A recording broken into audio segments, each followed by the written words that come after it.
Home YouTube channel subscribe பண்ணிக்கலனா உடனே subscribe பண்ணிக்கங்க. பக்கத்துல இருக்க பெல் பட்டனை கிளிக் பண்ணிக்கங்க. அப்பதான் நாங்க போடுற வீடியோஸ் உங்களுக்கு உடனுக்குடனே அப்டேட் ஆகும். ஹலோ வியூவர்ஸ், வணக்கம். நான் இப்போ சொல்ல போகிற டிப்ஸ் கர்ப்பிணி பெண்களுக்கு கர்ப்ப காலத்தில் பெண்கள் மல்லாந்து படுத்தா அதனால என்னென்ன பிரச்சனைகள் ஏற்படும் அப்படிங்கிறத தான் நான் உங்களுக்கு டிப்ஸாக இப்போ சொல்ல போகிறேன். சொல்லுவாங்க, குழந்தை பிறக்க வர கர்ப்பிணிகள் மல்லாந்து படுக்கக்கூடாது, பக்கவாட்டில் தான் படுக்கணும்னு சொல்லுவாங்க. அதெல்லாம் ஏன் அப்படிங்கிறத நான் இந்த வீடியோவில் மூலமாக உங்களுக்கு தெரிவிக்கிறேன்.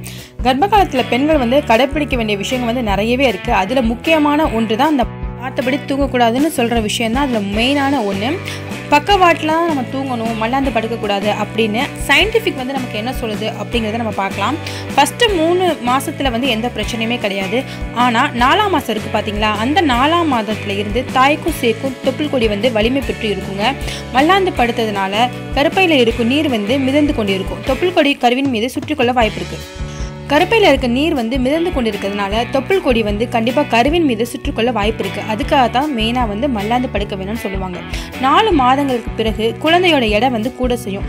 அந்த நிலைமையில் மல்லாந்து பார்த்தபடி அந்த தாய் படுத்தா தாயின் குடல் இருக்குது பார்த்தீங்களா, அதில் இது அழுத்தத்தை கொடுக்கும். இதனால் என்ன ஆகும்னா அஜீரணம் ஏற்படும். செரிமானம் இல்லாமல் ரொம்பவே அனீசியாக ஃபீல் பண்ணுவாங்க. அவங்களுக்கு உடம்பு ரொம்ப அசதியாக போயிடும். அதுவும் ஒரு காரணம். அதுக்கப்புறம் அதிக எடை வயிற்று பகுதியில் இருக்கும் நிலையில் மேல் பார்த்தபடி நம்ம படுத்தோம் அப்படின்னா முதுகு எலும்பிலும் அழுத்தம் ஏற்படும். இதனால் தாயின் உடல் இரத்தத்தின் ஓட்டத்தை பாதிக்கும். இதனால் மல்லாந்து படுக்கிறது தவிர்த்துக்கிறது ரொம்பவே நல்லது. தாய் பக்கவாட்டில் படுத்திருக்கும் போது வயிற்றில் வளர்கிற குழந்தை அசந்து விளையாடும். நடமாடும் போது அசைவின்றி இருக்கும். இது ஏனென்றால் பக்கவாட்டில் படுத்திருக்கும் போது குழந்தை விளையாட அதிக இடம் கிடைக்கும். நின்று கொண்டு இருக்கும்போது மேல் நோக்கி பார்த்தபடி படுத்திருக்கும் போது கருப்பை சுருங்கி இடுப்பில் எலும்புகள் தாக்கியபடி இருக்கும். அதாவது தண்ணீர் பலூனில் இயல்பை ஒப்பிட்டு கொள்ளுங்க, அது மாதிரி நினச்சி பார்த்துக்கோங்க. அதனால தான் கர்ப்பிணி பெண்களை மல்லாந்து படுக்க வேணாம் அப்படின்னு நம்ம சொல்லுவாங்க.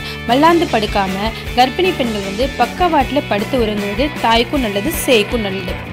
கர்ப்பிணி லேடிஸ் மல்லாந்து படிக்காதீங்க, படுக்காமல் அதாவது ஓரமாக ஒருக்கணிச்சு பக்கவாட்டில் படுங்க. அதுதான் நமக்கு நல்லது. ஓகேங்களா? இந்த டிப்ஸ் கண்டிப்பாக எல்லா கர்ப்பிணிகளுக்கும் யூஸ்ஃபுல்லாக இருக்கும். இந்த வீடியோ பிடிச்சிருந்துச்சுன்னா எங்கள் ஹோம் யூடியூப் சேனல் சப்ஸ்கிரைப் பண்ணுங்கள். தேங்க்யூ.